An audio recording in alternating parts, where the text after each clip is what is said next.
maraming mga OFW ang makaka-relate na hindi madali yung life as an OFW. Maraming ba't ako naiiyak?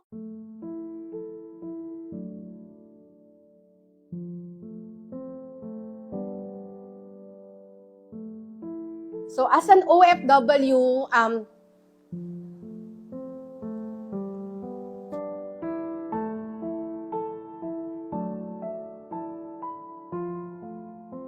so nung pagdating ko sa Dubai, ang dala-dala ko lang talaga is tiwala sa sarili ko, tiwala sa Diyos, at saka yung motivation ko na maihawan yung family ko sa kahirapan.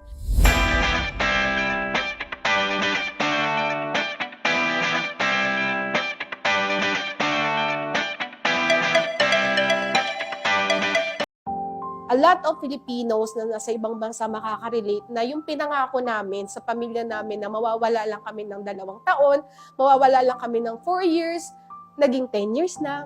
Kasi bakit? Hindi po madali ang buhay sa ibang bansa.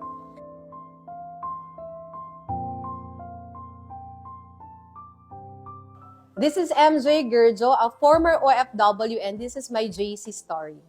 Isa po ako sa typical kabataan, pinanganak na hindi naman mayaman at di rin naman po mahirap. At the early age, nakita ko talaga na kailangan pala as eldest, kailangan gumawa din ako ng paraan paano ako makatulong sa family ko. So maaga po ako namulat na kailangan lahat ng bagay pinaghihirapan. After ko makagraduate, sabi ko hindi dito matatapos yung buhay ko.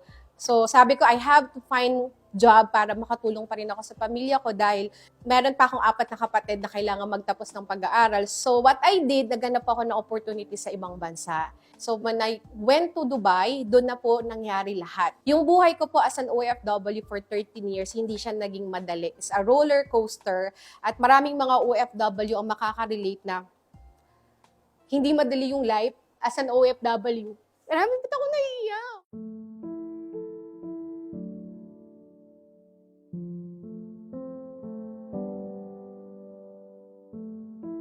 So as an OFW,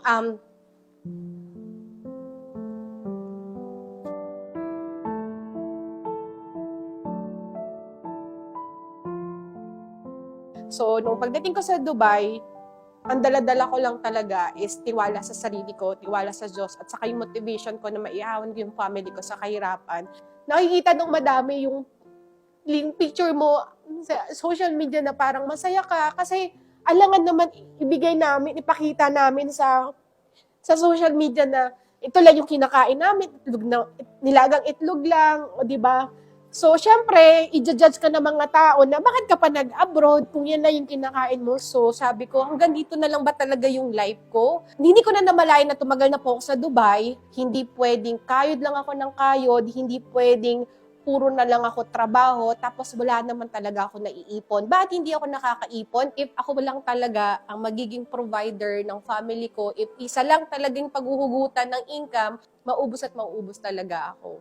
One day, na-realize ko na I have to end this rat race cycle. 2018 ko po nakita itong JC and I'm so happy kasi marami akong bagay na hindi alam na natutunan dito. Hindi ko linya ang pagnenegosyo pero nung nakita ko yung ganda ng opportunities ng JC, sabi ko wala pala sa linya-linya. 2 years kong ginawa yung JC as part-time. 2020 to be exact, July 19. Ito na yung gusto kong gawing full-time.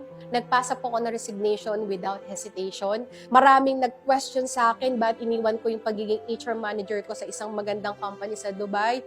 Pero doon ko nasabi sa sarili ko na buti na lang talaga. After 1 month of being unemployed, doon ko na-hit yung first income ko na 500,000 in just 1 month.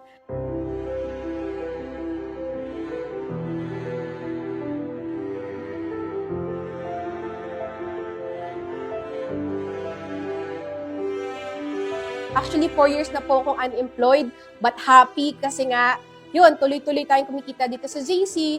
At the same time, dahil po dito sa company na to, naibigay ko na rin po yung first car ko sa family ko. So, I'm so proud dahil napatayo ko na po yung dream house ng parents ko sa Siargao. Yes, I also have my own condo na rin po. At the same time, yan, yung savings na dating nagalaw ko, na may savings na rin po tayo dahil nga po tuloy-tuloy na akong kumikita ng 6 digits. Ang maganda dito sa JC, halos lahat po ng travel incentive, kasama po ako, international, nakapag-Hong Kong tayo ng libre, nakapunta rin tayo ng Singapore, sobrang dami na libreng Boracay, Palawan, El Nido tayo nagkaroon, Balisin, isa sa pinakamahal na island dito sa Pilipinas. Siyempre, yung aking sports car, on the way na po yan. Dahil excited na po ako. At ang pinaka-fulfilling part dito, yung 15 taon ko na inilagi po sa ibang bansa. Sabi ko, babawiin ko to at ibabalik ko yung oras na nawala ko sa pamilya ko. Over time, I realized that ang pinaka-importante pa rin talaga sa pamilya natin, yung presence mo.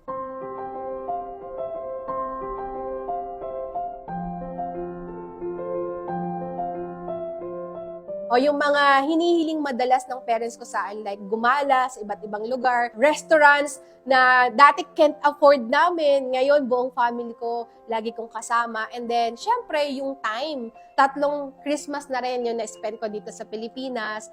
At the same time, yung mga birthdays nila, lagi na po akong present.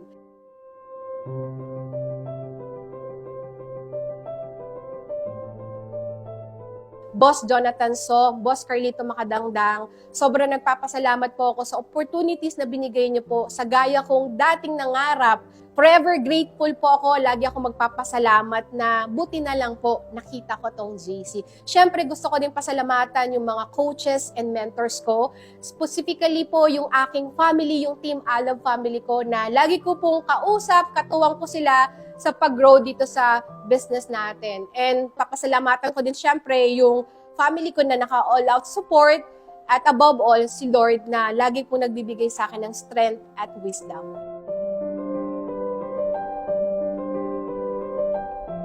Yung success is nandyan lang. Ang kailangan mo lang talaga is yung tamang opportunities, tamang kumpanya, at kailangan maging tamang tao ka. Again, this is MJ Girjo, a former OFW, a successful entrepreneur, and this is my JC story.